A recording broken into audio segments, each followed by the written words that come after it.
Subscribe to our channel and press the bell icon to never miss an update.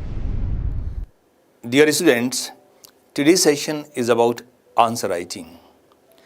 The prelims examination, that is the first stage in civil services examination, is MCQ based. In that examination, you do not need answer writing skill in any way because you have to select the best among the available 4 options. You have to just fill the option in your OMR sheet. The pattern in main examination is entirely different. The main examination is subjective type. Your knowledge in main examination has to reflect in the form of your answers on answer sheet. Irrespective of the amount of knowledge that you have about the subject, you cannot get marks till the time you do not write very high quality answers. I have encountered many students, those who know subject almost everything.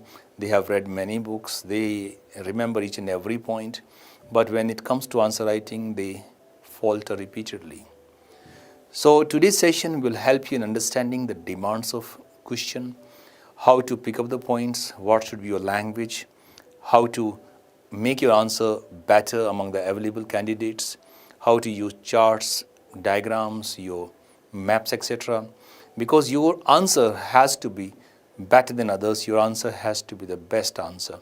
If you have the best answer, then only you can see that you are the best among the available lot, then you deserve to succeed in civil service examination. So let us start this session on answer writing. Answer writing is required for your optional. Today's class will focus on history optional, and answer writing is also required for your GS and SC. In this session, I'll focus on history-related issues of GS also. And if you can comprehend that, if you can adapt that, then you can apply the same tricks and techniques in essay as well as in the answers belonging to other subjects in general studies. So this session is about answer writing of history, because your focus will be on optional as well as on the history component of general studies. But the techniques that you learn today will be helpful in other subjects of GS as well as in essay writing. When you start learning about answer writing, you must understand the pattern of examination, the pattern of question papers. In history optional, you have 2 papers. The paper 1 consists of ancient India,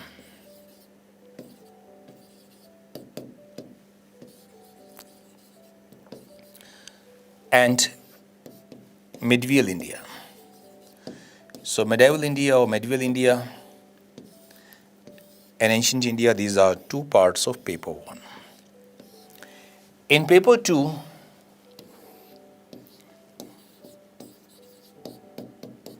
you have modern India and world history.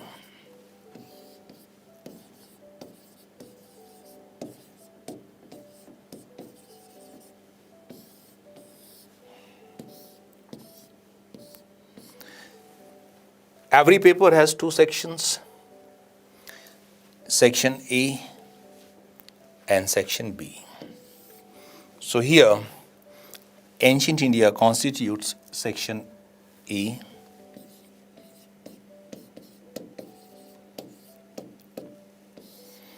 and the medieval India constitutes section B.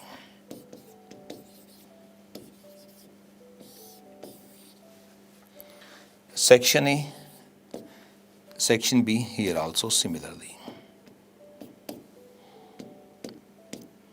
So this is the first thing that you should know when you start preparing for history optional. Then you should know there are 4 sections. There are 4 components of optional syllabus: ancient, medieval, modern and world history.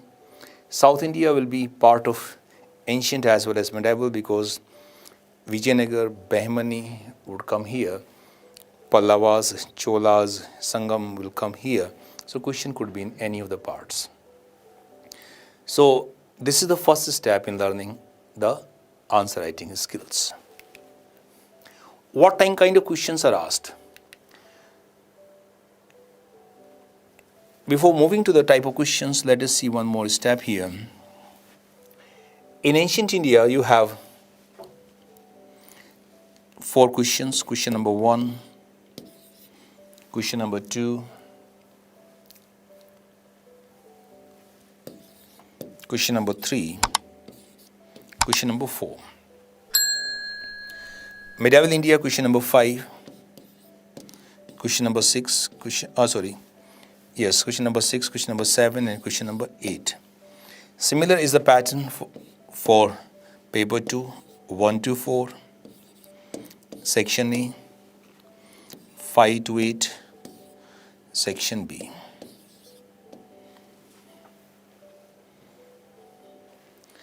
The first question in ancient India is map based.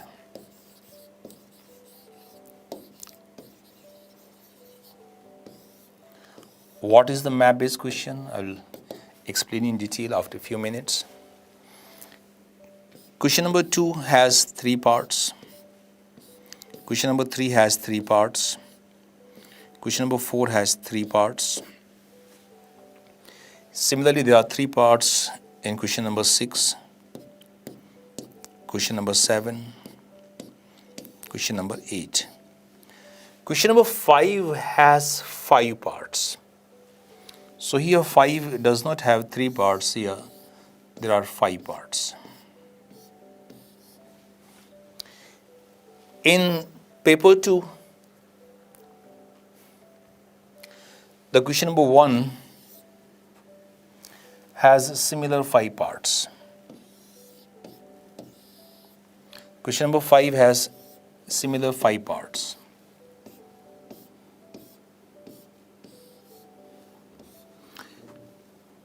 Mentioned as A, B, C, D, and E. Similar is the nomenclature here. In map-based questions, there are 20 subparts. 2, and this goes up to 20. Question number 6, 7, 8 in paper 2. Question number 2, 3, 4 in paper 2. They also have 3 parts each.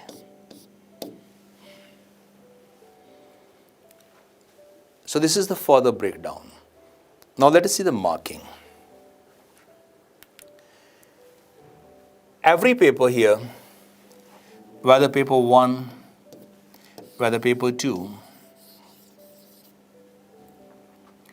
the paper is of 250 marks.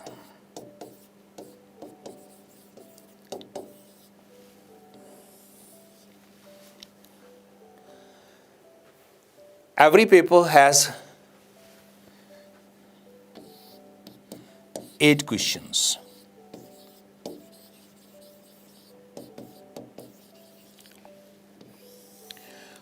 Out of these 8 questions, 5 questions have to be answered.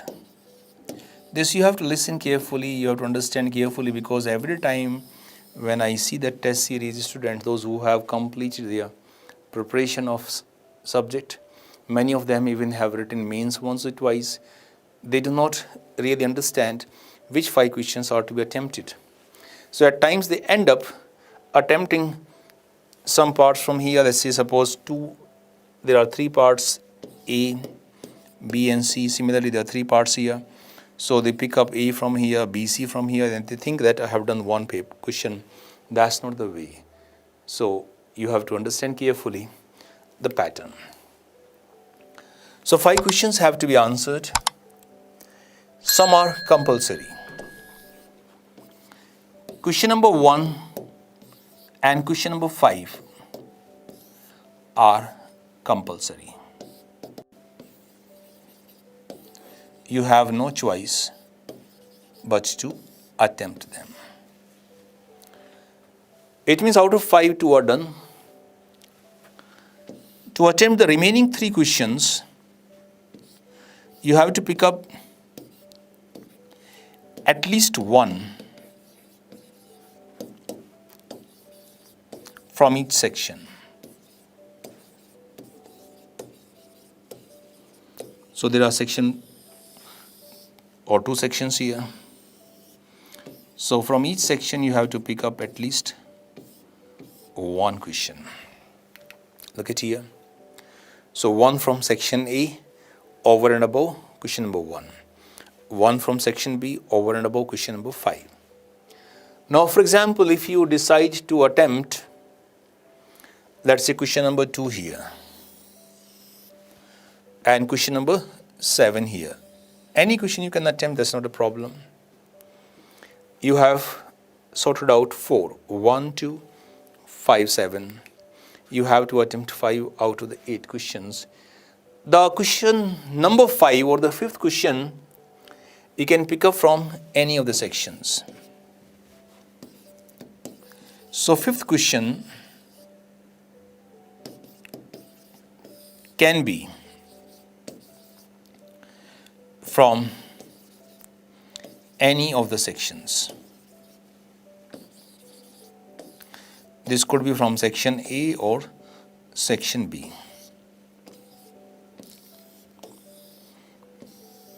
Now, which should be the target? In paper 1, ancient India is more scoring than medieval India.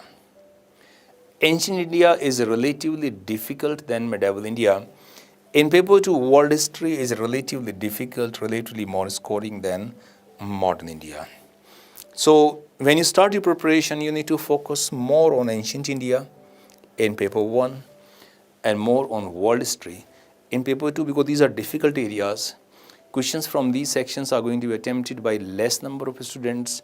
So it means you are going to have less comparative analysis or less comparison will be there in the mind of the examiner. It means you are likely to score better marks.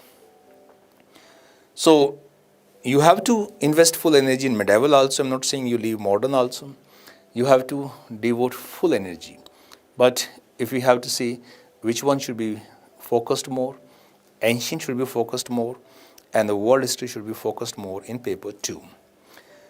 So when you attempt any question, you have to attempt all the parts here. Question number 1, say compulsory 20 parts. All the 20 parts you have to attempt, then only you will get marks out of 50. There are 250 marks, and these 5 questions carry 250 marks. It means 5 into 50. Every question is of 50 marks, so total you get 250 marks, out of which you need to score. So every question carries 50 marks. How are these marks divided? In ancient and medieval portions or paper 1, the marks are divided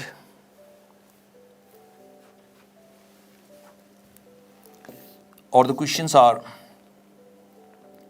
15 plus 15 plus 20.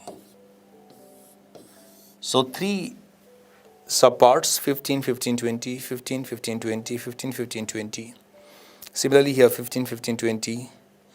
So in paper 1, the division of marks are like 15, 15, 20. There are 2 questions of 15 marks or 2 parts of 15 marks and 1 part of 20 marks in every question. Question number 2 to question number 4 here, question number 3 to question number 8 here. In question number 5 in paper 1, you have 5 questions carrying 10 marks each. So there are 5 parts, all the 5 parts are compulsory. Every part carries 10 marks. Similar is the system in question number 1 of paper 2 and question number 5 of paper 2. So all these 5 subparts are having 10 marks each.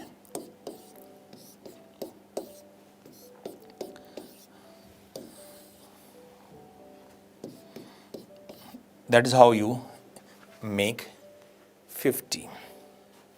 The pattern for question number 2, question number 3, question number 4, 6, 7, 8 in paper 2 is little different. Let us see that pattern also. Here, the 3 subparts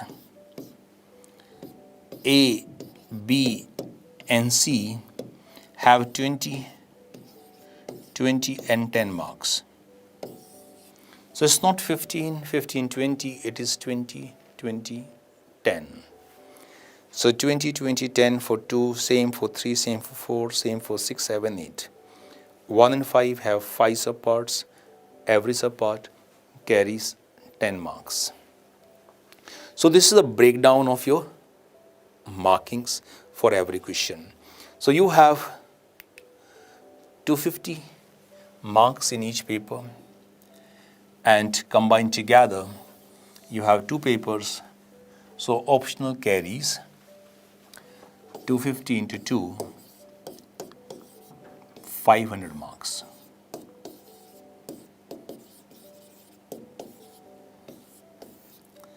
This is what you have on the table. Now how much is a good score? How much is a safe score? That also you should have in your mind. My students have scored repeatedly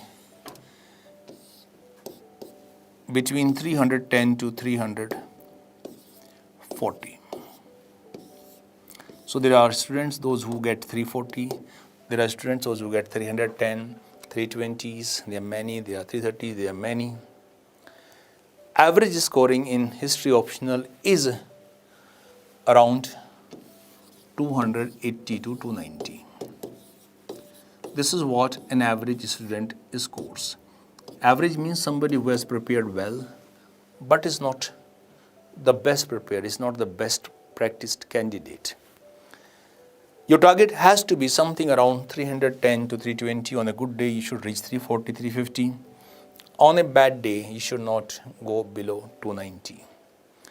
So 290 has to be your minimum target, that I should not fall below it, and you should target something around 330 on a good day. So 290 to 330, this is a comfortable band. Anything above 330 is a bonus. Anything below 290 is going to be a curse. It is going to pull you down very, very badly. So you are trying to score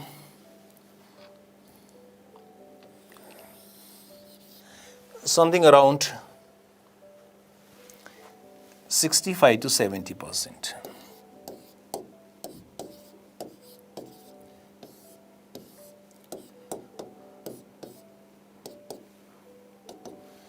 Students score sometimes in paper 1, sometimes in paper 2, somebody in paper 1, somebody in paper 2, 175, even 180 marks. One of my students earlier scored 70% marks, average 350 out of 500. So if somebody is getting 70% average, it means person might have scored 90 on some questions, person might have scored 40 on some other questions. So you cannot have the same percentage of marks for every answer. Some answers are going to be very good, some answers are going to be average, some answers are going to be below average. So somebody whose average score is 70%, you can understand that person might have reached 80, 85, 90 on some of the answers. It means your answers have to be the best.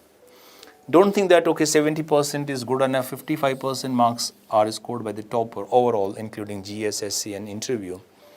So you cannot say, no, I will get only 55% and that's good enough, I can get anytime. That's not the case. 55% here means 100%. So when you target 65% or 70%, 80%, you have to write for 100%. You have to write the best answer. Then you can reach 70%. To get 70%, I am repeating, again you have to have 90% marks on some questions which are possible. It's not that in history you cannot get 90%. If you do not get 90% marks, you can never have 70% average. And I have many candidates over the period of time, those who have scored 70, 72, 73% also at an average in both the papers. And in some papers, they have scored even 80%. Suppose 80% in paper 2 or sometimes 80% paper 1, it means they would have scored 90% on some of the questions at least. It means UPSC gives marks quite liberally. It's not that, okay, this is history, this is humanities, you cannot get good score. Of course, you cannot get 100%, and 100% is nowhere, because in subjects like mathematics, subjects like physics, where 100% marking is possible, UPSC puts a very, very heavy negative ceiling. So there is a kind of system of balancing the marks. Science subjects face negative ceiling.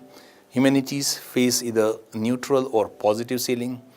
So that also you have to keep in mind, that if somebody scores 500 out of 500 in mathematics, that is practically possible, and the history wala scores something around 320, so that 500 would be brought down, would be put to the level of 320. So every subject is put at par finally. So if you have a negative ceiling in that, in science subject, that's why people in science subject, they score very low. Somebody will get 400, will end up reaching 220 through that negative compensation. So you should focus on scoring 100% marks on the questions you write. You have to write the best answers. You have to remember that mains examination is the real test of your personality. Mains examination is the real test of your knowledge. And if you missed somehow, then you have to go back to the prelims again, which you have qualified this year.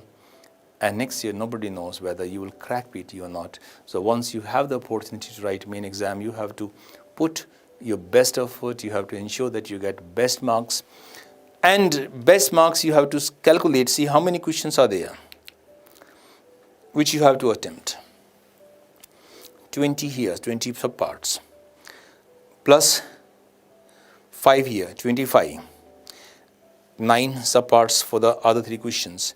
So 25 plus 9, 34 in paper 1. 10 plus 9, 19 in paper 2.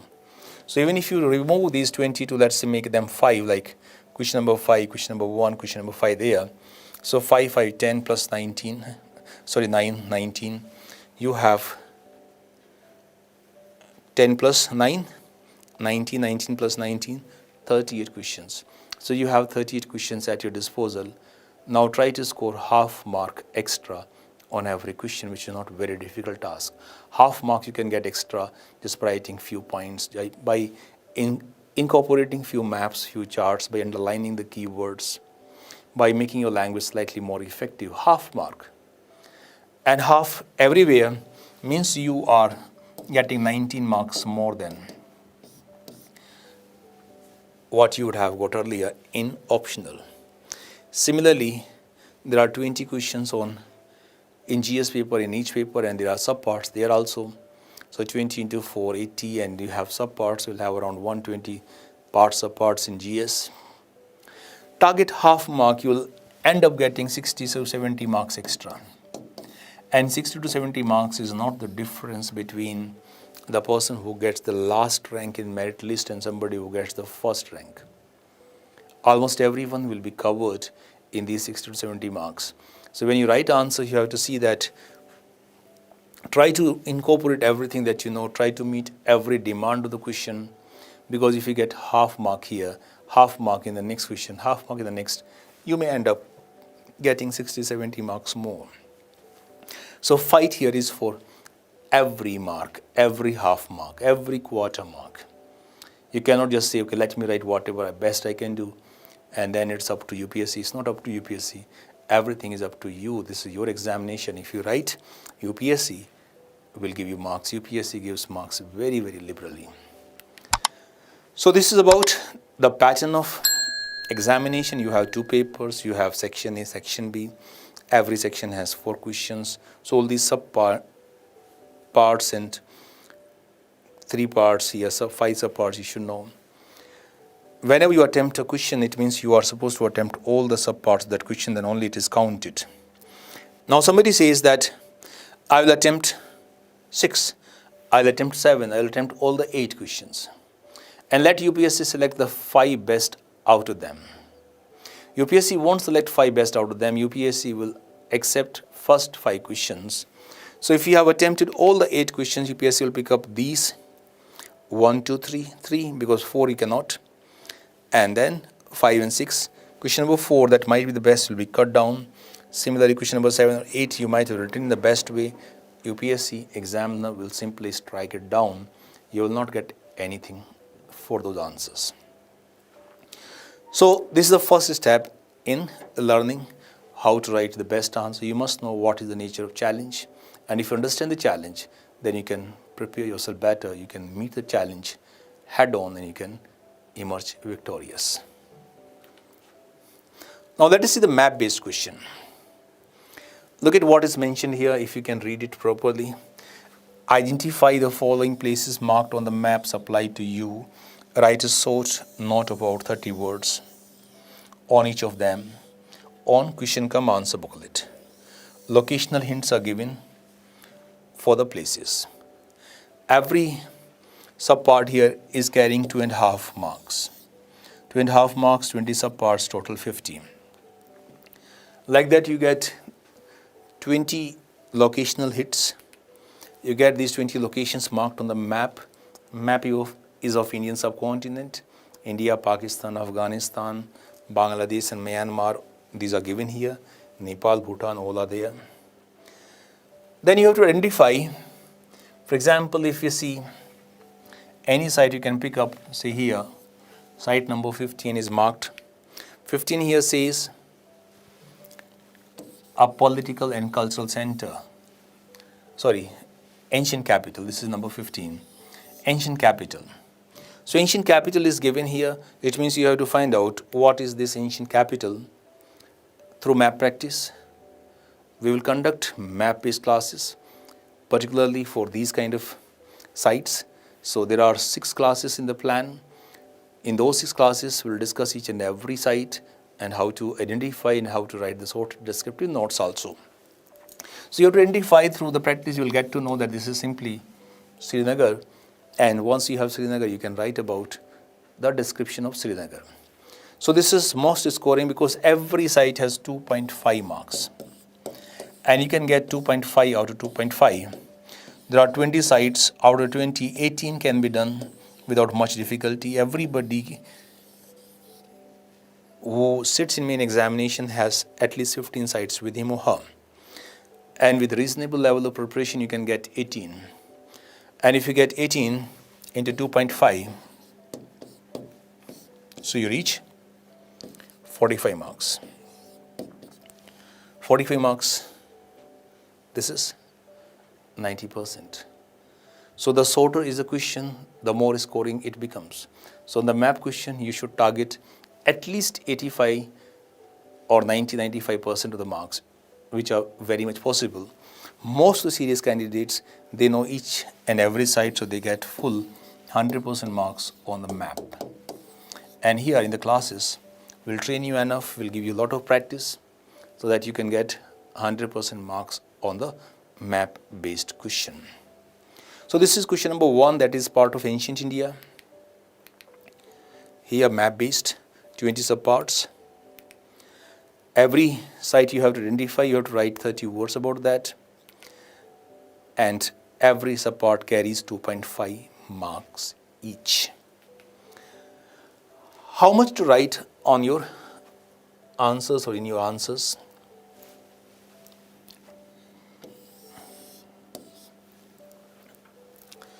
Question number 1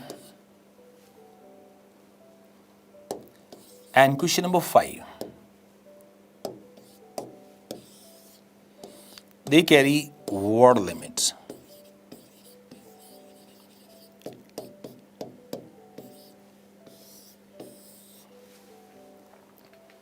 Look at here. You have to write short descriptive notes in around 30 words. 30 into 20. So limit here is 600. 30 for every subpart. Total 600. If you write 40, this is going to increase a lot.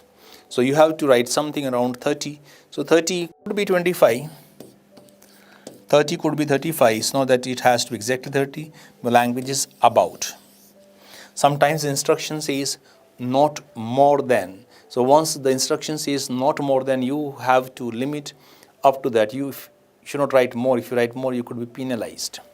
So when you say about you can have 10% margin plus minus. That's not going to have any problem for you. How to count the words? That is also a big confusion in the mind of the students. Anything except comma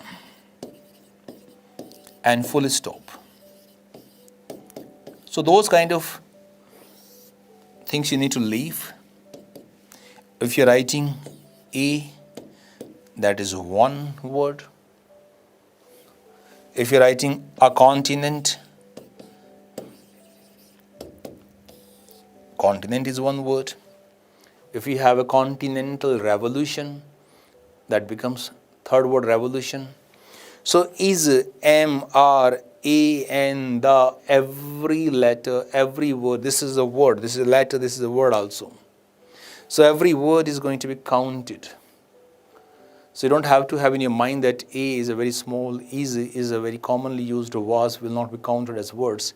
Everything that you write will be counted as one word. Whether the word has 10 or 15 letters or the word has only one letter, that does not make any difference. So every word will be counted. Question number 1 in paper 1 is map based, so there are 20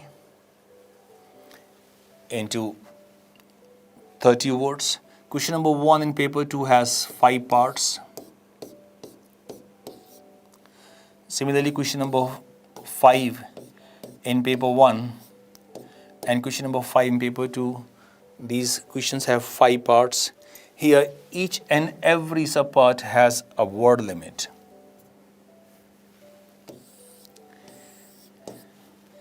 (150 words).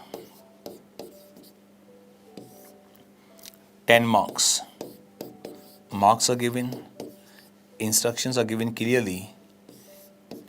Sometimes not more than 150 words. Sometimes in around 150 words. So you have to read the instructions carefully. Here, the word limits are mentioned clearly by UPSC. So here for these questions, 150, 150, 150, 150 here. So total you can see 750 words. But you don't have to worry about 750, you have to count 150 separately because limit is for each and every subpart. There is no word limit for question number 2, 3, 4 or parts of question number 2, 3, 4, parts of 6, 7, 8, similarly 2, 3, 4, 6, 7, 8. They do not carry any word limit explicitly. But you can have an idea how much you should write.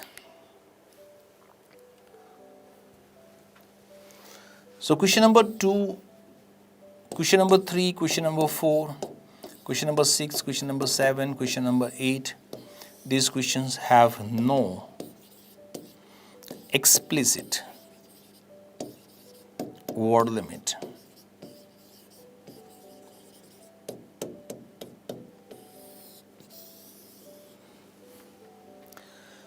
By using the scale from question number 1, we can have a rough idea how much you should write. Here, 10 marks, 150 words.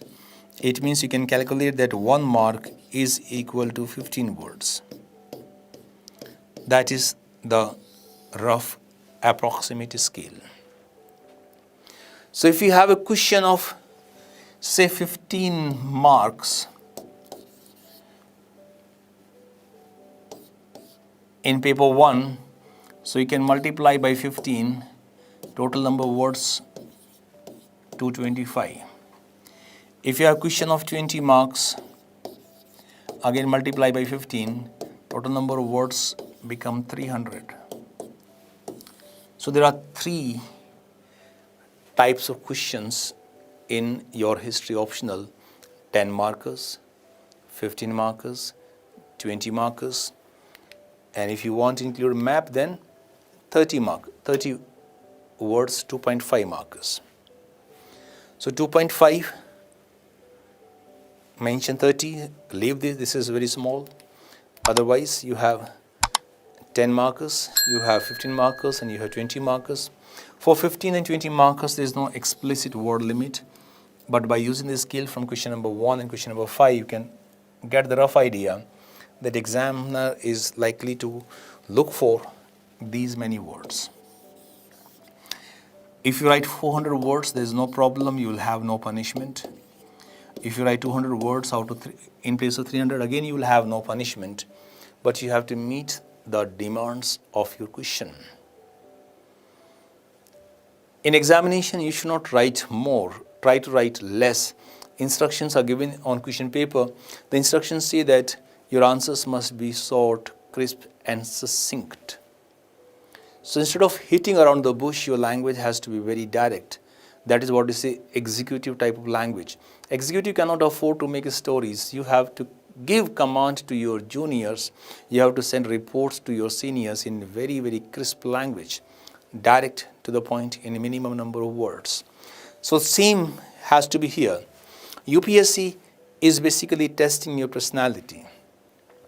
UPSC is testing your personality in prelims examination. UPSC is testing your personality in main examination from a different dimension. UPSC is testing your personality in interview. There is no interview in UPSC, that is known as personality test.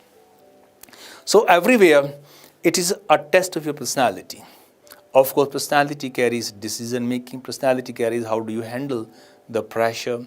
Personality involves your knowledge, your refinement, your language. Everything is part of personality. So here your language is important. Your clarity of thoughts is very important. If you have understanding, then you can write a big thing in very few words. That is why UPSC wants to know whether you can write the answers in 150 words, you can write answers in 225 words, so 300 words, as well as if you have to write short, very, very short, 30 words, can you write about a particular site in 30 words?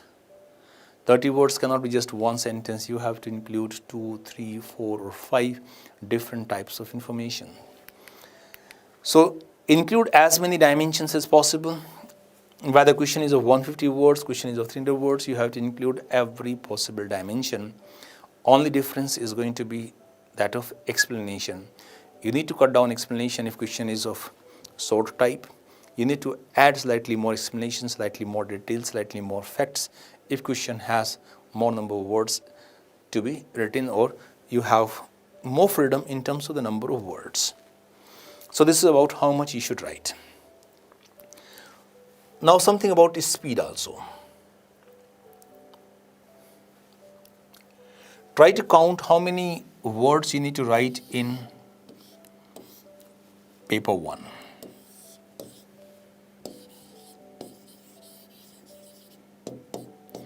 Of your optional. Let us start question wise. Question number 1 has 30 words into 20 questions, so 600 words. Question number 2, question number 3, question number 4, question number 6, 7, 8, 50. Marks 15, so 750 each, and 750 each, you have to pick up 3 out of them because 1 and 5 are compulsory. So 3 means 7 3 is 21, 22, 50. Then you have question number 5.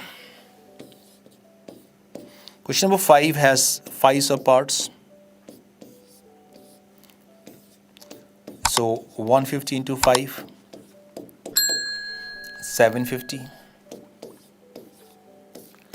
So combine together, add them, 3000 and 600, 3600.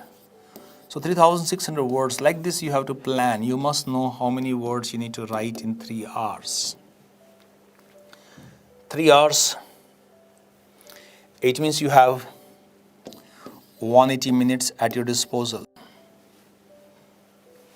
Out of these 180 minutes, you have to underline, you have to make maps, you have to include charts, you have to make tables sometimes, you have to read the question, and you have to make format, you have to think about the answer. So out of these 180 minutes, at least 20 minutes you have to leave aside for those kind of things. You have to read, you may have to drink water, you may have to underline, you have to include charts, maps, etc.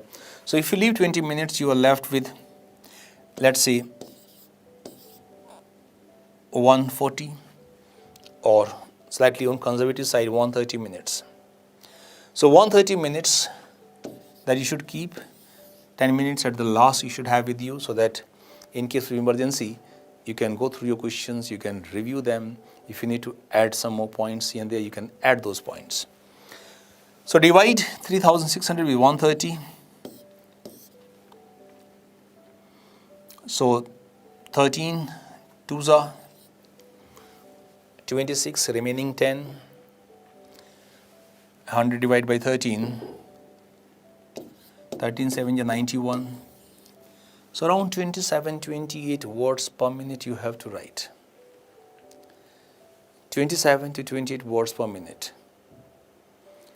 If you have to get average of 27 words per minute, it means your speed has to be something around 40 words per minute.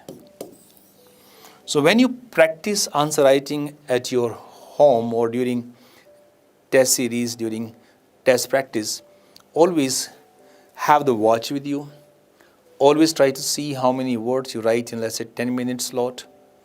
And then 10-minute slot, you know that you have to write something around 400 words. That should be the speed here. Because in examination, pressure is more. With pressure, the speed will become slightly less. So if you have 40 words per minute speed, that's a good speed. Most of the candidates in the beginning, they have a speed of around just 15 to 20 words. And that's why they miss out almost half of the question paper.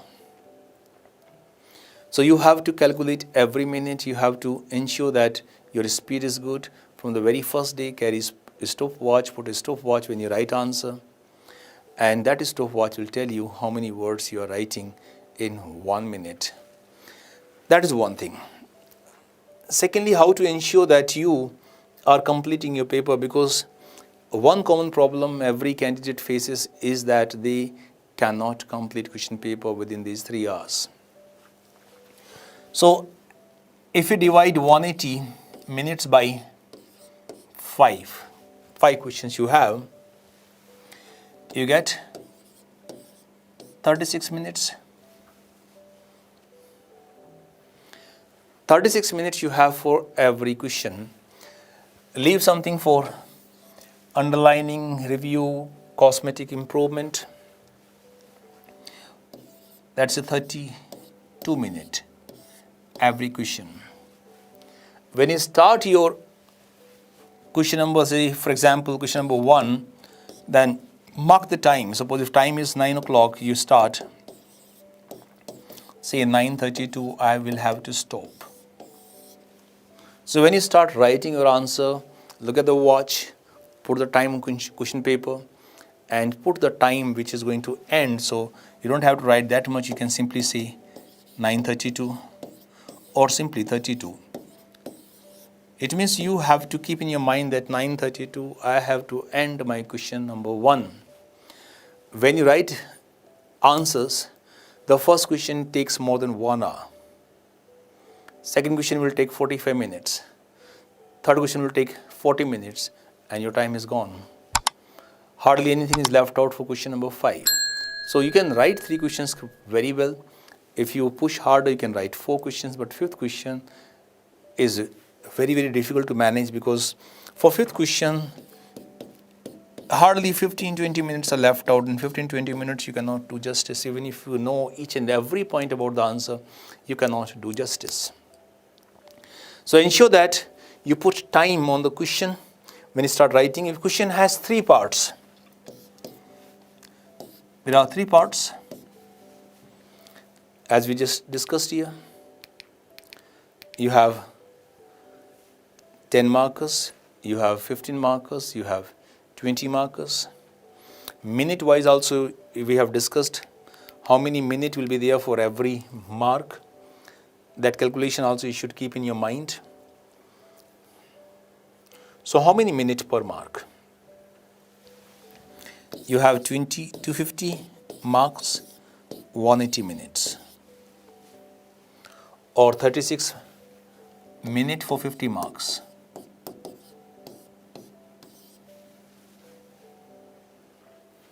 So it means every minute you have to cover 1.5 marks. It means if you have 15 marker, it means at the most you have 10 minutes. Leave the margin for reading the question, understanding the demands, making format. So you'll have 8 minutes for 15 markers. You'll have 6 minutes for 10 markers. You will have 11 minutes for 20 markers. So put those 8 minutes or 6 minutes or 11 minutes here. Okay, 1 a.m. writing. Let me finish at 9:08. Don't let it cross 9:10 in any case. And if you do not pay attention, you will end up 9:25 in the first part itself. You write 500 words in one question which is requiring 150 words, you will not get more. You may end up penalized because question number 1, question number 5 have word limits. So plan properly. This is your life. This is like a war here. The most prepared is going to win. It's not about what you have been doing. You cannot say, no, I do not know the rules of the game. It's a matter of training. The difference between the best and the worst is not about birth. It's not about kind of some other fundamental qualities. It's just a matter of training. Somebody who is well trained will be the best every time, and somebody who is not trained at all will end up being last almost every time. Accidents do not happen every day. UPSC examination cannot be cracked with the help of just accident or luck. Every human being is lucky. We are human being, it means we are lucky. Had we been unlucky, would have been ending in some other kind of form. So some say it's not my day, or it was a bad luck. If God wants to give you bad luck, God can decimate any of us anytime. So God has ensured, God has blessed us all. That's why we are human beings. Do not ever hide your lack of training behind the mask of bad luck. There's nothing like bad luck. It's luck, it's always good luck. So plan, prepare, understand the game, and then execute like a kind of surgeon. You have to be precise, you have to be refined, and you have to enjoy. The answer writing will require repeated revisions. And when you start writing answer, you put your pen on the answer sheet. Your pen should not stop till the time you reach the last word. If you are stopping your pen, it means you are thinking. You are trying to recall. It means you have not revised. And if you recall, you try to think in examination, you can never complete even 3 questions. Try that at home while you practice. So ensure that you put the pen, and your pen should stop only when answer is over. And if you are stopping pen in between, then go back and revise more.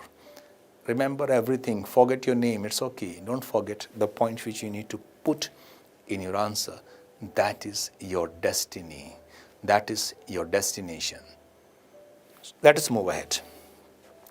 How to approach answer writing? Some more details here. The first step in answer writing is read question properly. Don't have any prejudgment.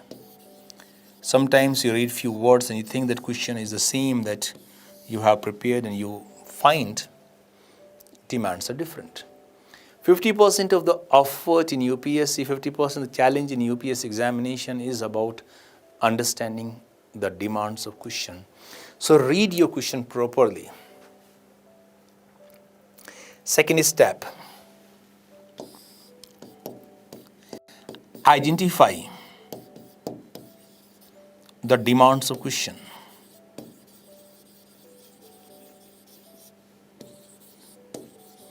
If you do not identify the demands, like a doctor, if you do not identify the disease, then how will you cure? What kind of medicine will you prescribe?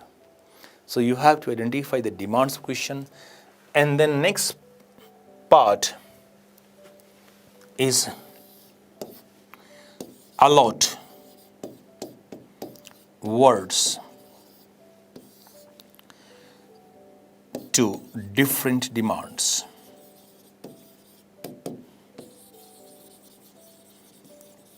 Question may have 2, 3, or 4 different parts. So you have to identify, okay, which part is more important, which part is less important, how much percentage of the words will go to the demand number 1, how many percentage will be going to demand number 2, demand number 3. Every question in UPSC will have at least 3 or 4 different demands. It's not going to be just simple one-dimensional answer. You will have so many different demands to meet. So UPSC is going to put you in a complicated situation where you have resources limited, few words, resources limited, you have few minutes, and there's a pressure. You have to complete it. If you don't complete it, you are out of the game. After allotting these things, step number 4, make format. Make answer format. What is format? I'll tell you after a few minutes. So this is the 4-step process that you need to see.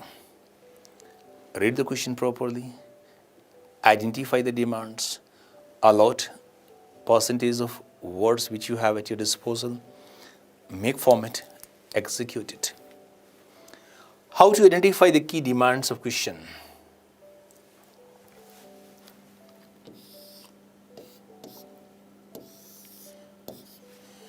To identify the key demands of question, look at important words, or you say indicative parts of question which are going to reveal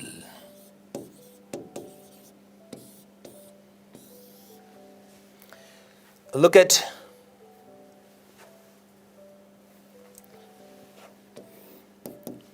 the prefix, suffix, or sometimes referred as tail words. Elucidate, explain, discuss, critically examine, justify, support, substantiate. There are more than 40 different varieties. We'll discuss all of them one by one today. And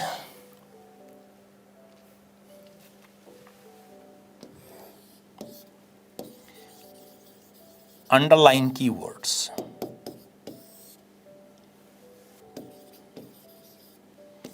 So that you focus on those keywords while writing your answer.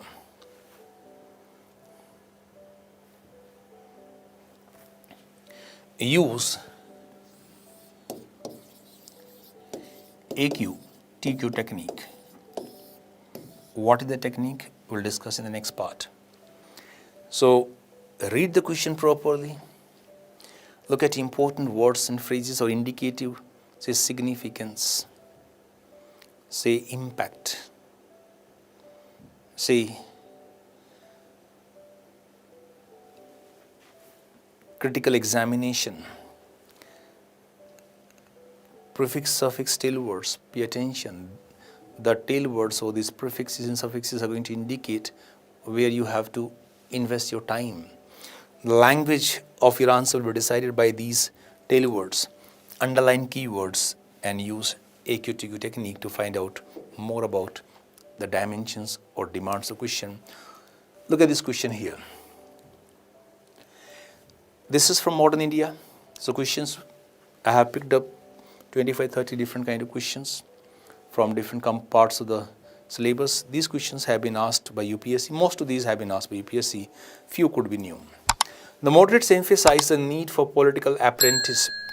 So moderates, the moment you read it, you have to underline moderates. So we are talking about moderates. If you do not know who are moderates, you cannot understand the demands of question. You cannot understand the question itself. Moderates means we are talking about the early nationalist leaders like Dadabhai Nauroji, Gopal Krishna Gokhale. So automatically their photos, their names should come to your mind.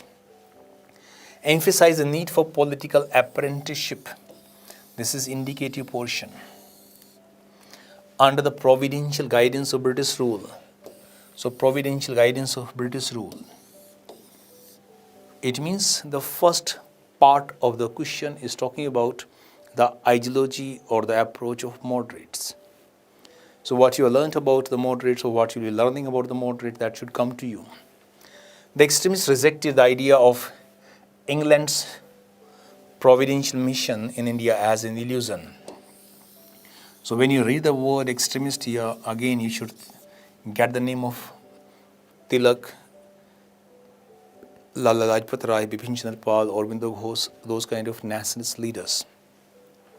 So they did not have any faith in the idea of white man's burden in the British providential mission. Providential mission means the British used to say that we have been directed by God to reach the native land like India and to enlighten people, to guide these native people from darkness to the path of civilized life.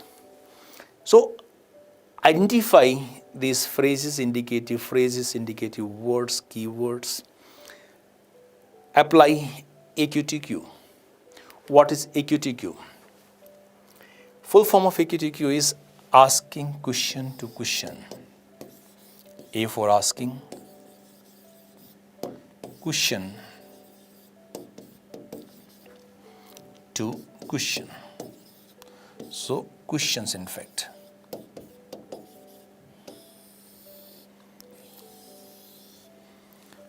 What kind of questions can you ask? Who are moderates? That's the first thing.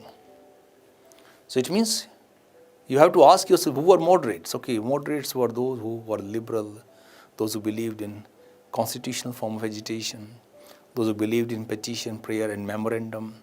Okay, moderates were Dadabhai Nauroji, Gopal Krishna Gokhale, M.G. Ranade. That's one question. Who were these? Emphasized on the political apprentice. So what was political apprenticeship? Apprenticeship means training. So you have asked who were moderates. Then ask what was apprenticeship.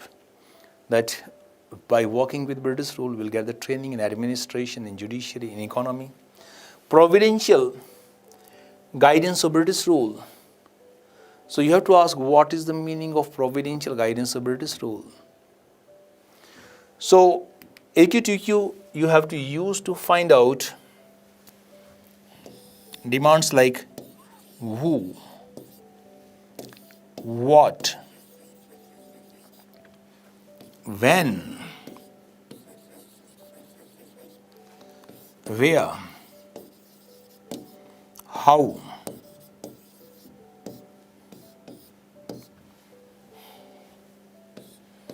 All these kind of questions. So the moment you pick up 6, 7, 5, 4 different dimensions, it means you automatically have 4, 5 parts of your answer in your mind immediately the moment you read the question. So it means if I have to write answer here, then I have to start with the moderates. Moderates were the early nationalist leaders such as Dadabhai Nauroji, Gopal Krishna Gokhale and M.G. Ranade. They were the torch bearers of India's struggle against British rule. What was apprenticeship? Next point, come to the issue of apprenticeship. The moderates were under the impression that British rule was good for India. They believed in the continuation of British rule. They were under the impression that end of the British rule will push India into the phase of darkness of medieval times. Third, so every dimension that you have identified through AQTQ, try to put 2 to 3 sentences. If you have an answer of, let's say, 150 words, how many sentences? Every sentence will have 8 to 10 or 12 words. So you can say roughly around 12 to 15 sentences. 12 to 15 sentences, that's all you have at your disposal. If you have a kind of answer of 225 words, then you can say something around 18 to 22. 300 words, you have something around 28 to 32 sentences with you. So resources with you in terms of the words are very, very limited. Whenever you read question, most of the time you'll feel that you do not know anything about it. You have only 15-20 words with you. Don't worry. Follow the techniques. You can recall the points that you have read during the preparation. And once you recall the points, you can format, you can write answer easily. So underline the keywords. Ask questions to the question. Focus on the parts. What are the parts of a good answer? Every answer is supposed to have 3 main parts. First, introduction. Start with a good introduction. Introduction is telling somebody who you are, from where you are, what do you do. So introduction's task or the role is to connect your answer with the question. If you have to write introduction here, then we'll start with the moderates. Moderates were the early nationalists. Try to use shortest possible sentences. Or the struggle of India against British rule was started by the leaders like Dadabhai Nauroji, M.G. Ranade, S.N. Banerjee, Gopal Krishna Gokhale. They used a liberal philosophy, or the outlook was liberal. That is why they were known as moderates. So start with like a definition. So in simple language, you can understand introduction is like a definition. If question comes about drain of wealth, then define drain of wealth. If question comes about Ashoka, then write about Ashoka. In the history of mankind, a number of great rulers came or sat on throne. The name of Ashoka comes foremost in the list of these great rulers. Anything that comes to you, have 15-20 different introductions ready-made with you. Go to examination with introductions. You have introduction to revolution, you can see American Revolution was one of the greatest phenomena in the history of mankind. Same thing you can just replace for Russian Revolution or Chinese Revolution or French Revolution. French Revolution was one of the greatest phenomena. Questions are going to come from these topics. So go to examination with introduction. Introduction is the most difficult part. First sentence is the most difficult sentence to write.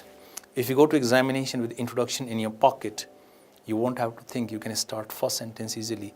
So you know that there are 19 questions in one paper.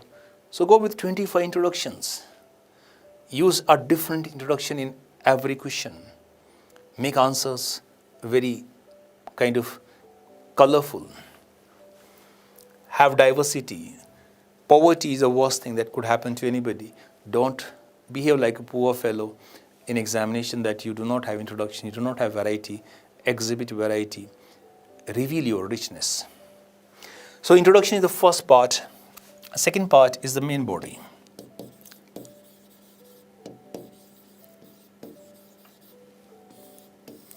And third part is the conclusion.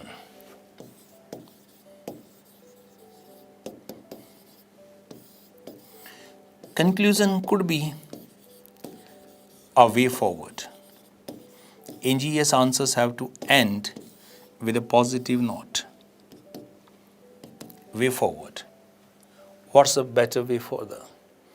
Conclusion could be what you have understood.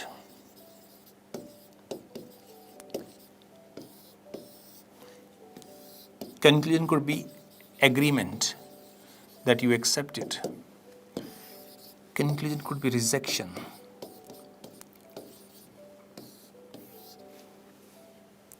So let's say question comes about the role of philosophers in French Revolution. So you can write at the last that in this way it can be safely concluded that the role of philosophers was important, but it was just like that of a catalyst. The criticality of the role was limited. So you agree, you disagree, you accept, you reject, whatever you have comprehended, that is going to be your conclusion. Introduction is like a definition initiating a relationship between the answer and the question. Main body is the real answer.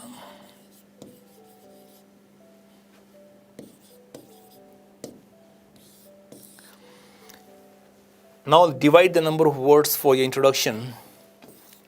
Always deal with percentage. 10 to 15% of your answer length should be introduction. If you have a question of 150 words, then 15 to 25 words. If you have a question of, let's say, 300 words, then 30 to 45 words should be in intro. So don't write too much, 2 to 3 sentences, that's it. Connecting answer with the question, making the answer meaningful, starting on a front foot. Same way, conclusion should be around 10 to 15%. How much is left out? 70 to 80% has to be your main body. And here you need to put all the demands, you need to fulfill all the requirements that question has, all the different dimensions you need to cover here. So all the parts are important. Let's start with a good introduction and with a good effective conclusion. What is answer format? When you have done all these calculations, you know what is introduction, you know what is the main body, you know what is conclusion. Then after reading question, after identifying the demands, make a format. Format means jolt down key points.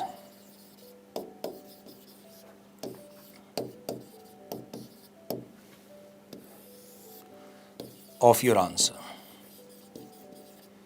Some answer may have 5 points. Some answers may have 7 points. Somewhere you may have 25 points.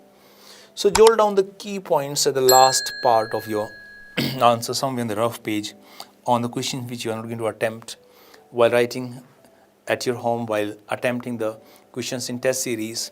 You can use a rough paper. So note down the main points. So the first point, this will be, second point with this, third point with this, fourth point with this. You can recall. If you have, let's say, 6 minutes for 150 words, invest 30 to 40 seconds in reading question, in underlining the keywords, identifying demands. Invest 30 to 40 seconds in making format. So even if you have, let's say, exhausted 1.5 minutes here, the remaining 4.5 minutes are quite sufficient. Because if you have planned everything, then 40 words per minute is not a big difficulty. And 4.5 minutes you can write 180 words. So it's not going to be that difficult. Make a plan. If you have all the points, sometimes what happens, you recall the point at the last, which is supposed to be at the beginning. So if you write the most important point at the last, your effectiveness will go down.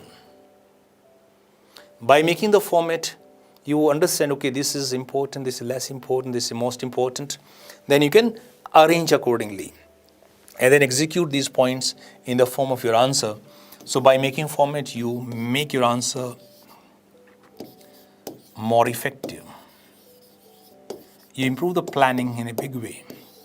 This technique of answer formatting will make your answers more connected. The different parts of answers have to be connected. The most important point has to come first. The least important point has to come at the last. So the flow the smoothness, or you can say interconnectedness. All these are very, very important part of your answer. You have to focus not only on the points or the information or the analysis that you put, you also have to ensure that your answer is kind of easy to understand. It's interesting to read. Examiner should not stop in between. If he or she starts reading your answers, they should continue till the last. They should enjoy it. So that flow is very, very important. You can make flow only if you have planned the points, the parts in advance. So answer formatting is important. Initially, you should format on rough paper or in the beginning of your answer sheet. Later on with practice, you can start formatting in your mind itself. Okay, this is point 1, this is point 2, this is point 3. Okay, now I'll put this point number 3 as number 1. This is most important. You can recall how many points you have learned. So if you are recalling here, let's say 7, and there are 10 points that you have learned during your preparation. So you can invest few seconds to think, to ponder over what are these 3 points. While writing answer, you should not think, you should not stop. Whatever you have to think, what you have to do it in the beginning. Thereafter, there should be flow, there should be interconnectedness. Smoothness is very, very important. Look at this question here. Contribution of revolutionary extremist movements to the success of India's struggle against British rule. So there's no till word suffix prefix here that I have removed deliberately. So focus is on contribution. So contribution, you can think of point number 1, that is spreading awareness into native states. Point number 2, providing alternative to Indian nationalists who are not happy with peaceful. Point number 3, providing immediate relief by assassinating the unpopular British officers. Point number 4, building pressure on mainstream nationalists. So all these points you can recall and you can write briefly in few words. And then you can rearrange these points. And then when you write, you will not have problems. Okay, most important point will come first and there will be connect among these different points. So that is the purpose of making answer format. How to make your language effective? To write answers in effective language, you must use as much as possible the passive voice format. You have active voice, you have passive voice. So consciously, you should use passive voice more frequently than the active voice, particularly when sentences are small. Let us see how. For example, if you're writing the features of French Revolution or features of American Revolution or features of Enlightenment, let's say for example Enlightenment, you can say Enlightenment was liberal in nature. That's one way of writing. Second way of writing could be liberalism was one of the most important features of Enlightenment. Enlightenment is already mentioned in question. That is a part of question. If you start your every sentence with Enlightenment was like this, Enlightenment was like that, or American Revolution was violent, American Revolution was a mass revolution, American Revolution was a liberal revolution, then examiner will get fed up after reading few points. To make it more effective, your first word has to be most important in sentence. First sentence has to be most important sentence in paragraph. First paragraph has to be the most important paragraph in your entire answer. So use the first word as the most important word. For example, if you're writing about the features of social religious reform movements, then you can say assimilatory character, or liberalism, or progressive outlook, or non-violence, or what are the point you pick up, and thereafter continue with the sentence. Assimilatory character was clearly visible in the activities of Indian socio-religious reform movements. Underline that. If you write assimilatory, if you're writing liberal, underline that. While underlining, you can use a different pen. Color is not necessarily to be different. Use blue or black. You're not supposed to use any other color except blue and black while writing your answers in examination. Red color pen is for the examiner.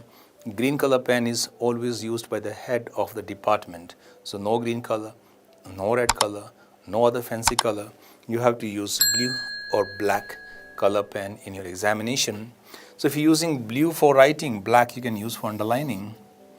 Or maybe a different shade of blue or black can be used for underlining. Underline the keywords, because if examiner looks at that one particular word, he or she should get the gist of your answer. They should understand what are you trying to write. They should not get the most important word in the last of the sentence or the most important sentence in the last of the paragraph. Nobody is going to make that much effort for you to find out where are the demands of the question in your answer. You have to start with a big hit in the first sentence itself. So that is passive voice. Use passive voice as much as possible. Second thing you need to keep in your mind, always write answers in third person. Do not use I, you, we.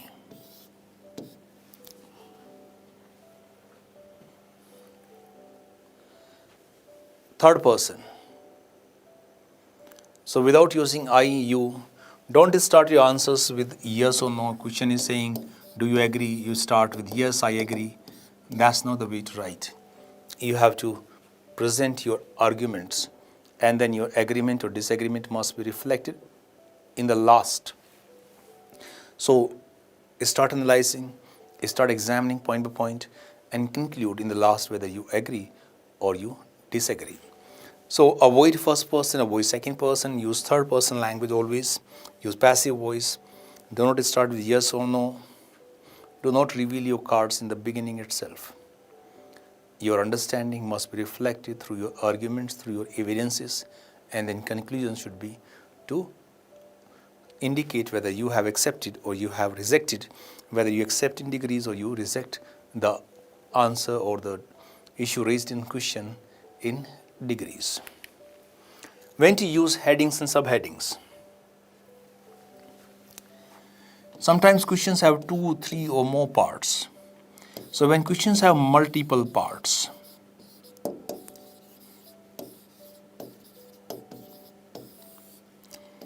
use headings or subheadings to differentiate. If you do not use headings or subheadings, then examiner cannot really find out where your part number 1 is getting over and when are you starting part number 2. So use headings or subheadings in questions which have multiple parts. Whether you should use point format or you should use paragraph format, that also is a very important concept, idea you have to have.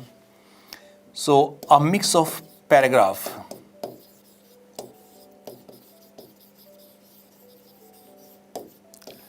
and point format is the best way. Start your introduction with a paragraph format without putting any point. And then when you come to the main body put in points and then conclude with a small paragraph of 2 to 3 sentences. So mix of paragraph and point form. What is point form? So when you're writing the features, then you can put number 1 feature, number 2 feature, number 3 feature, number 4 feature, number 5, number 6. Sometimes you may have 15, 16, 17 or 18 features, 18 points with you. So you can put 1, 2, 3, 4, 5, or you can put bullets. Okay, first bullet, second bullet, third bullet, fourth bullet.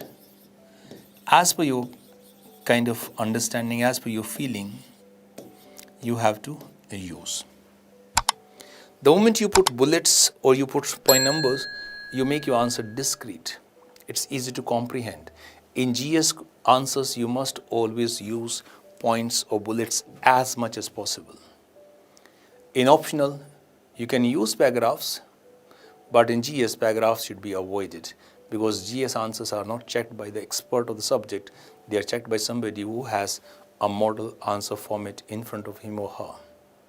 So the examiner is going to match how many points of the model answer you have covered in your answer. So matching will decide your answers.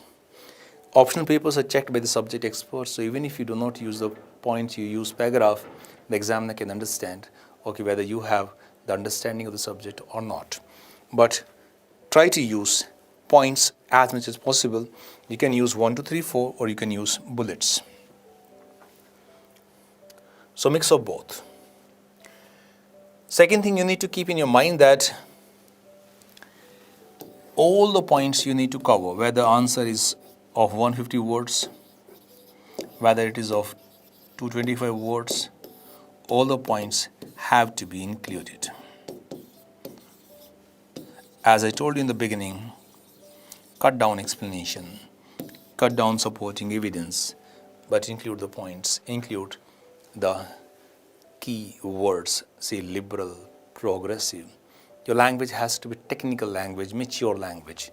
So liberal, progressive, say democratic, say egalitarian. So these kind of words have to be part of your vocabulary, and those words you have to use repeatedly. So language has to be mature language, language has to be technical language. Technical does not mean that history is not a technical subject. Every subject has its own vocabulary. So you must use the vocabulary of history while writing history answers. You must use the vocabulary of geography while writing geography answers. Similarly, you must use the vocabulary of constitution or polity when you go for those components of your GS papers. Let us take the example here. Account for the emergence of left wing within the Congress. This is one part. Second part says, how far did it influence the program and policy of Congress? So this question has two parts, and you must put headings here. You start introduction. The decade of 1920s witnessed the emergence of new ideologies in India and in India's struggle against British rule. The emergence of left wing was one of the most defining features of this decade or the decades of 20s and 30s. After writing a brief introduction, then come to factors responsible for the emergence. Write all the factors, account for the rise.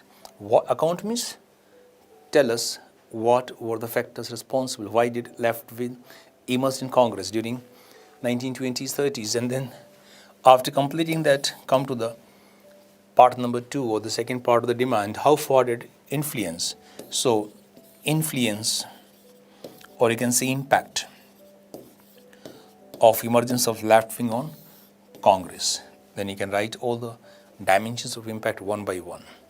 So put headings and subheadings when your question has 2 or more parts to differentiate. Okay, this is part number 1, this is part number 2, this is part number 3.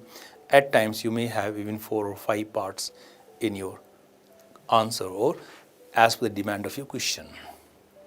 Now coming to the issue of tail words, prefix, suffix. There are 40 to 45 varieties of these tail words. You must know what is the meaning of that. You must understand how the tail words are going to influence your language, your focus. Without meeting the demands of these tail words or suffixes, prefixes, your answers can never be effective. Let us see these tail words one by one. The first group is of comment. Comment critically. Do you agree with this statement? Give your views. All of these are quite similar. Comment means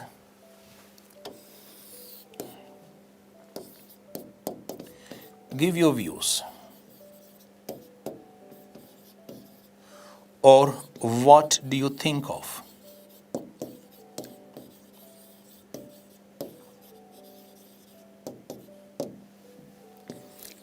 Do you agree?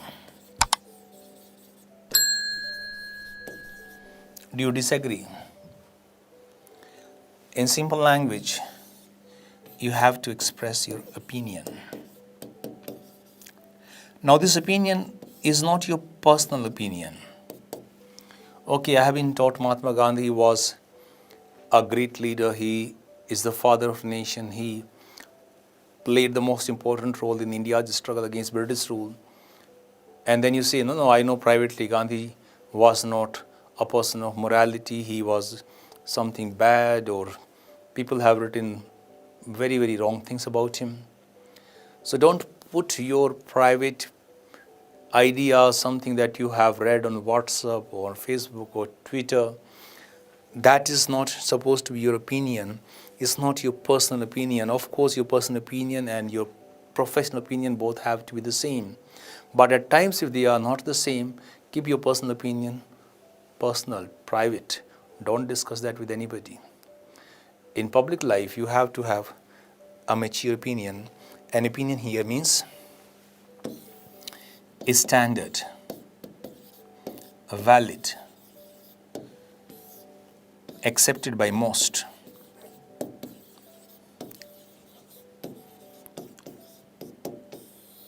So something that is accepted by most scholars, most historians, something that is standard, something that is valid opinion, something that you have learned during the preparation, that is your opinion. It's not your personal opinion. You have to believe what you have learned, and what you have learned, that has to be reflected in your answer sheet. Not something that you find somewhere in WhatsApp or somewhere on the internet.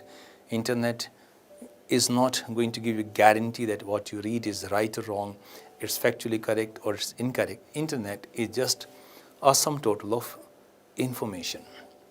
Information is not necessarily right or wrong. That is your decision. That's why the role of teacher comes into picture. Without guide, without teacher, you can never differentiate between right and wrong. And without right and wrong differentiation, you can never get wisdom. Without wisdom, you can never become successful. In public life, you can never crack civil services examination. So here, the role of mentor, the role of guide, the role of teacher is very, very important. That's how you form opinion, by discussing with your elders, by discussing with your teachers, by learning from somebody who has experience, by learning from somebody who has read a lot. So ensure that this is opinion. Opinion is not personal. It is standard, valid, accepted opinion by most scholars. When you say critically, critically will come repeatedly: critical examination, critical discussion. Critical means to what extent. So whenever you read the term critical, or you get a prefix or suffix critical, you have to ask to what extent.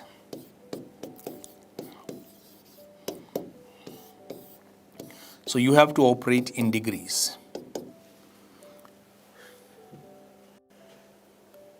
To what extent you agree, to what extent you disagree, to what extent it's positive, to what extent it's negative, to what extent it's short term, to what extent it's long term, to what extent it's good, to what extent it's bad. So depending on the requirements of question, you have to fulfill the needs of this phrase, to what extent. So when you say give your views, so some things you may appreciate, some dimensions you may criticize.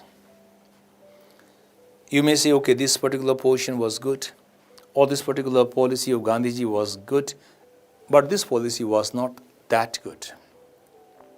This was a positive impact of the activities of revolutionaries, but this impact was negative, was not good, was not beneficial.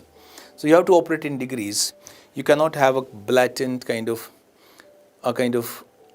something mono shade opinion. You have to understand degrees. You have to accept that there are different colors in white light. It's not just white, it will have all the colors.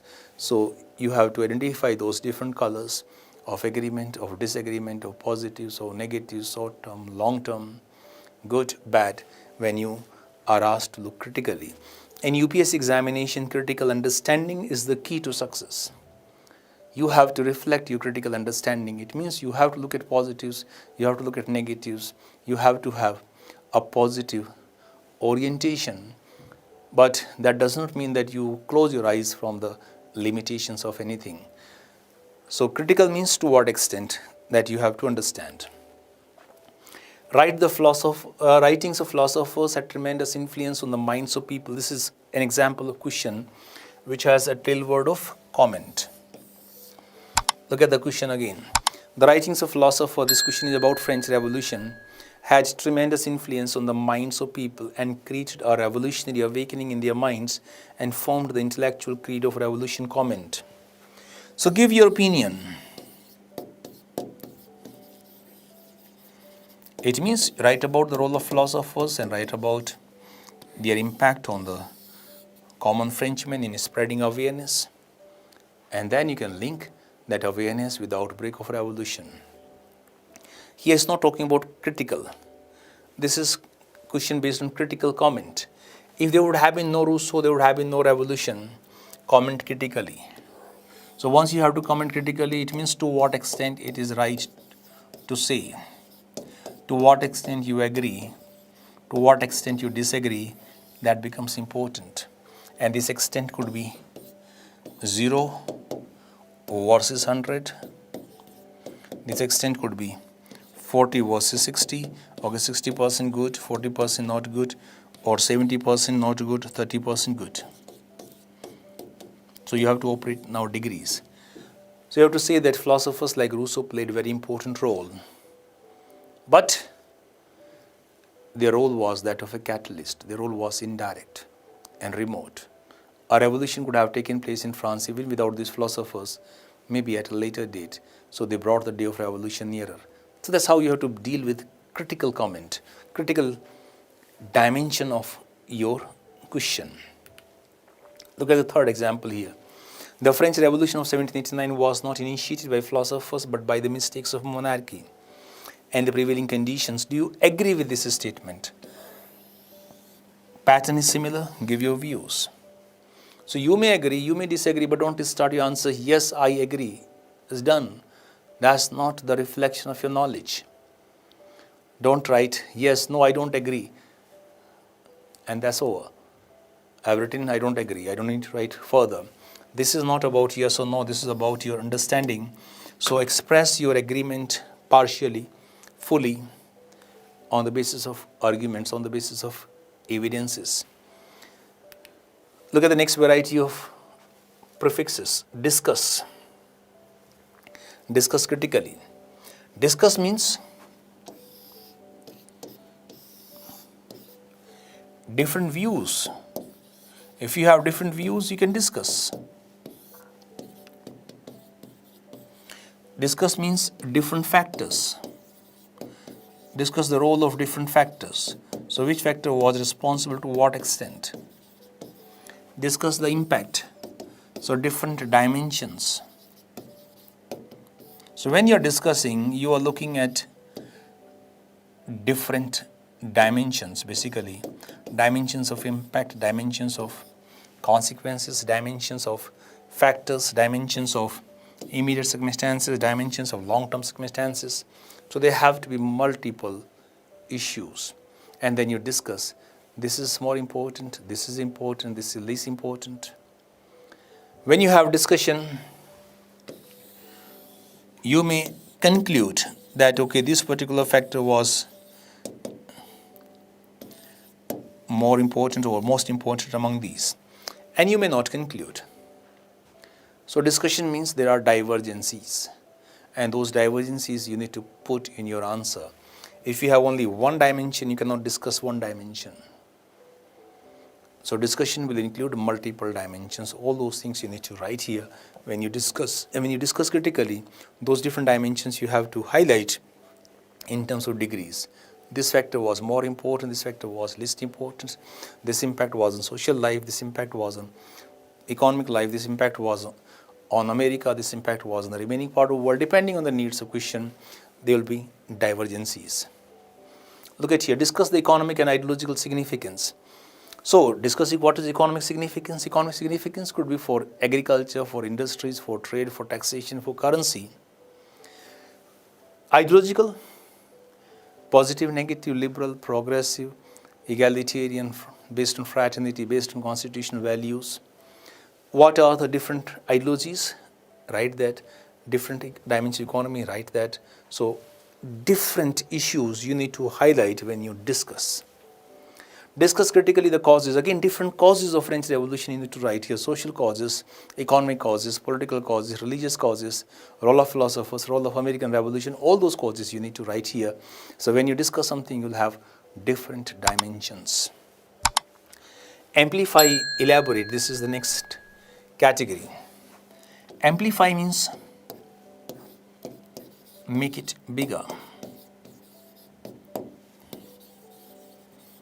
Make it appear easily. So make it bigger. When you amplify something, you do not change the constituents. Like suppose if I am speaking here and this amplifier is carrying the voice to you, this amplifier cannot change my content. What I am saying, that has to be the same. So amplification has to be hi-fi. You see, in electronics you get the term hi-fi, high fidelity.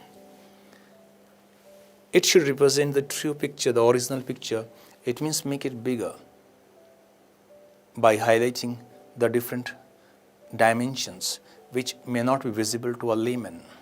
You have understood the subject, you have the knowledge about the subject. So amplify the dimensions so that it becomes bigger, it can be easily comprehended by everyone. Elaborate is similar. Elaborate means add more details.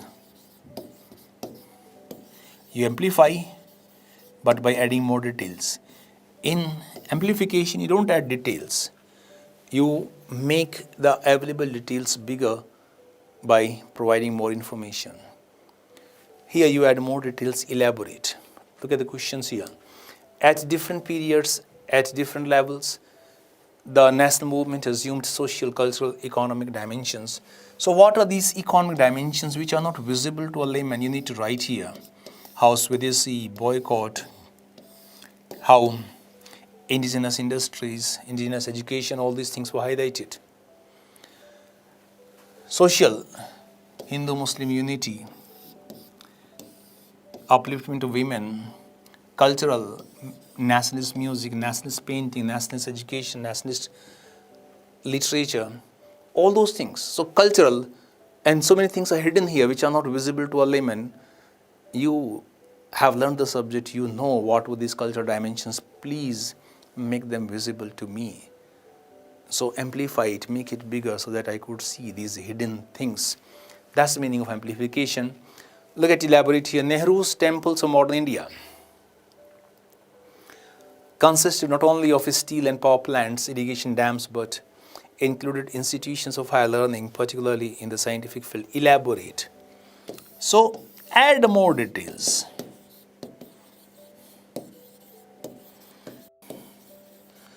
It means these details are in terms of examples. You are not changing the actual content. You are just adding more details so that I could comprehend, or everyone could comprehend, what were these Nehruvian temples of modern India. Steel plants, Bokaro, Bhilai, Raurkela, Durgapur, power plants, Damodar Valley Corporation, you have Bhakra Nangal Dam, irrigation dams, institutions of higher learning, UGC, IITs, scientific field, ISRO, BARC, Indira Gandhi Center of Nuclear Research, all those things which were continued. So you have to write about those institutions. So add details, make it elaborate, make it bigger so that everyone could understand what were these Nehruvian temples in reality. Temples means institutions here. Next category, assess, evaluate, review. So this category is going to look at finding truth. You have to indulge in finding truth. Examine, find out, test it, examine critically, review. Again, find the truth, look at it. Is it right? Is it wrong? Is it acceptable? Is it not acceptable? So you have to find out truth when you look at assessment or you evaluate, you find out the merit here. Examine, so meaning is the same or similar meaning of these different tail words. Let us take examples. Assess the importance of Cholas in the history of South India. So you have to find out the importance of Cholas in the history of South India. That could be administrative, that could be cultural, that could be economic, that could be in terms of imperialism. So find out the importance, find out the truth about the importance of Cholas. Evaluate, so judge the achievements of Pallavas. Look at the achievements and see whether they were good, they were bad, they were big or they were small. So you have to assess here, you have to find out the scale of these achievements. Critical review. Critical review means look into that. The impact of the French Revolution was initially confined to Europe, but that of Russian Revolution was global. So look at the issue, whether impact of French Revolution was up to France, whether impact of Russian Revolution was on whole of the world. Review it. Find out the truth of this statement. So you have to indulge in finding truth, finding the reality. When you get the questions with tail words of examine, critically review, critically examine the relative significance, find out the relative significance. That's how you have to interpret. Of forces of coal and iron means economic factors. And the policy of blood and iron, that was the policy of Bismarck in the success of the process of German unification.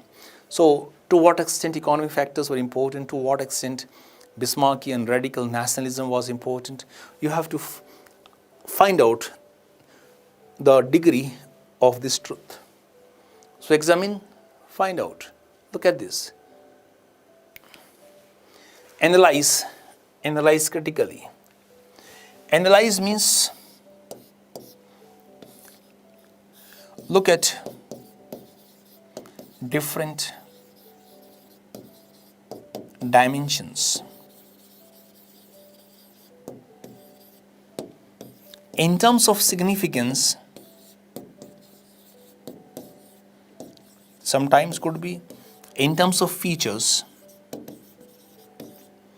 sometimes it could be in terms of impact, sometimes it could be in terms of relevance. So when you analyze, you look at different dimensions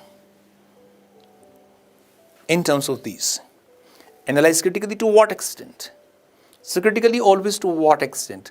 Good, bad, negative, positive, short term, long term, accepted, rejected.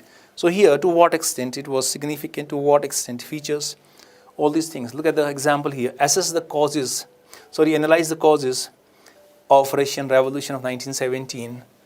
So it means analyze the economic causes,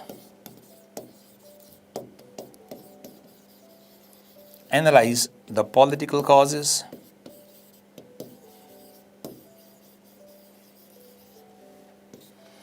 analyze the social causes, analyze the role of external factors. So all these different dimensions you need to look at. That is analysis, looking at the issue from multiple angles, from multiple point of views, from multiple different kind of dimensions. Look at the second, critically analyze the factors and forces responsible for First World War. So critical means to what extent. So here you need to see which factor was important to what extent. Maybe imperialism was important, but was it more important? Was it less important? Arms race, again to what extent?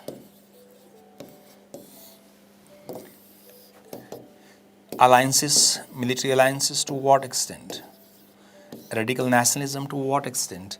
So look at these different dimensions, but in degrees, in terms of significance.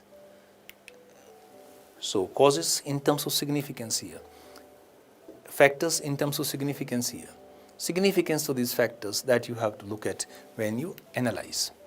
Elucidate, explain, elaborate, illustrate. Elucidate means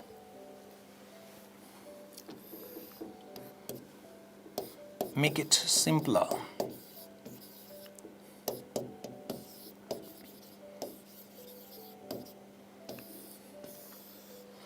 Illustrate. You need to add examples. So give details in terms of examples. Elaborate, make it bigger, as you discussed in the amplification. Quite similar. Explain. Explain means tell more about it.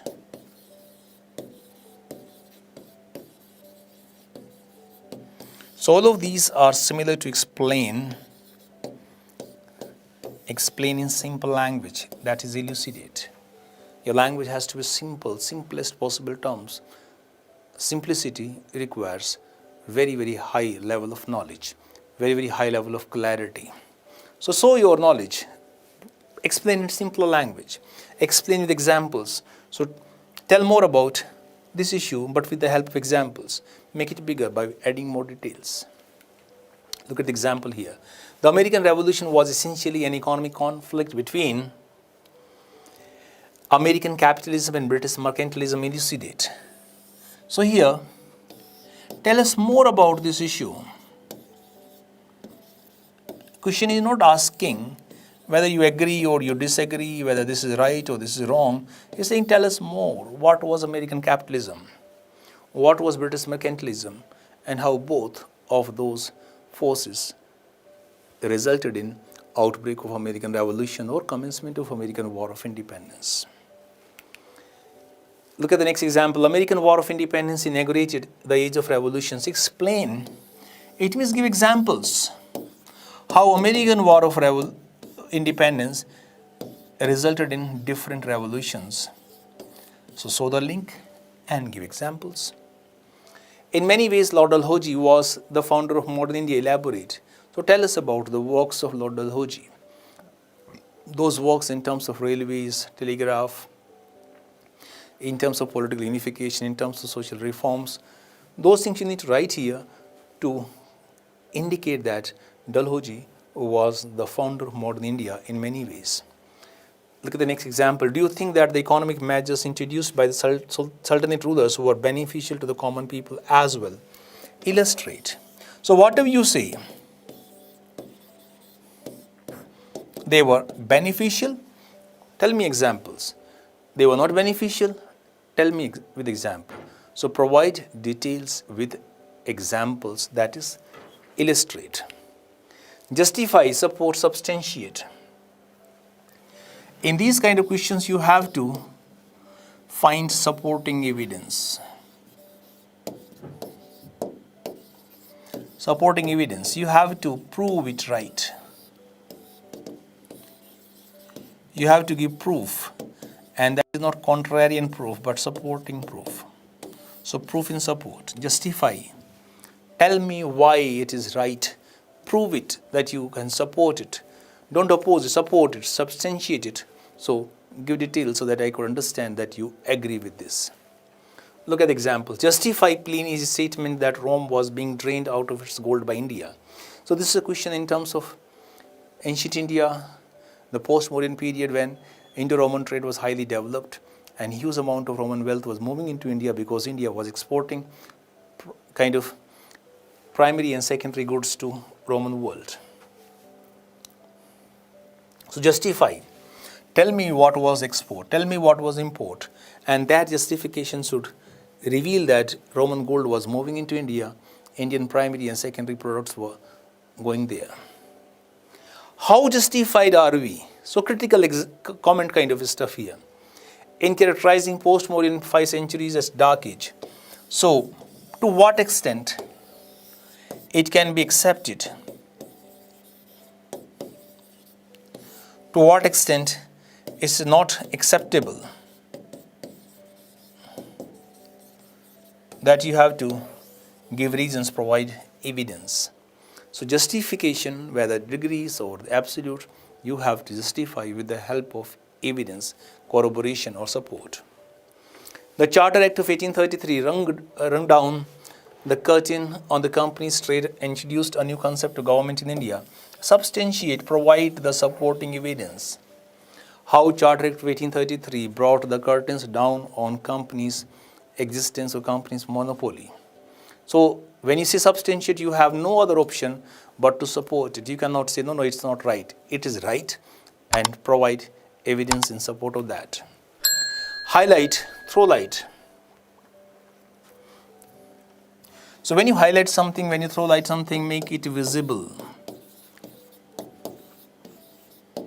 Means it is invisible, it is kind of hidden. Something that is hidden, something that is not visible, bring it out. So sometimes you may have a prefix bring out. Highlight, meaning is the same.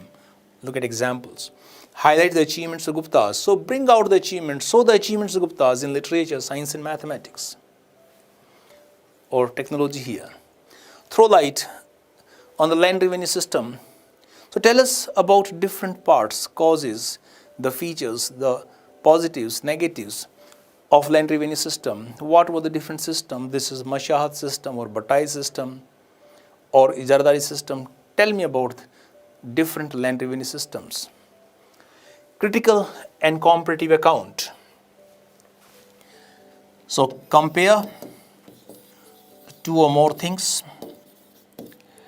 and find out similarities, find out differences, but critical in terms of degrees. To what extent they were similar, to what extent were they different. That is critical in comparative account. Look at the example here.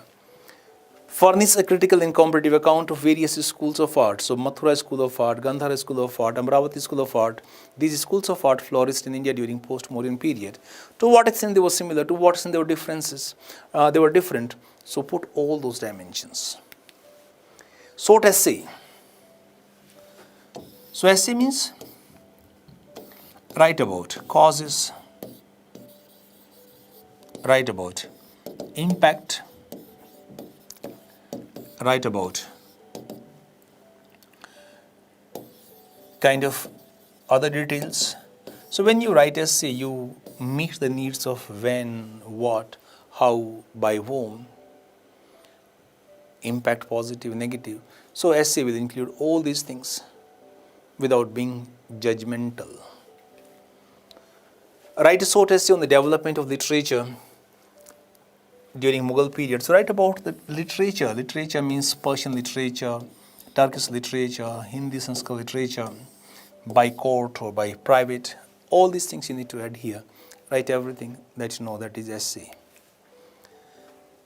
The last example of prefix here, in the light of this statement. In light of this statement means your focus has to be limited to the issues covered in a statement. You have to answer your question within the boundaries of this statement. Look at this. Despite the fact that Muslims and Hindus fought against British in the revolt of 57, a separatist movement started soon after, resulting in the partition of India. This is the boundary. This is the statement. In the light of this statement, discuss briefly the origin and development of Muslim separatist movement, which culminated in the creation of Pakistan. So tell us about the unity that was there between Hindus and Muslims in the revolt of 57, and what happened thereafter, how separatist movement emerged, and how did this movement result in partition of India. So your boundaries have been defined by this statement. You don't have to go outside it. You have to be within it. That's the meaning of in the light of this statement. So this is about answer writing. I hope this session will help you in writing high quality answers. In case of any doubt, difficulty, always feel free to contact me through teacher support, and I'm always here to help you. So keep learning, keep revising, keep practicing every day. All the best. May God bless you.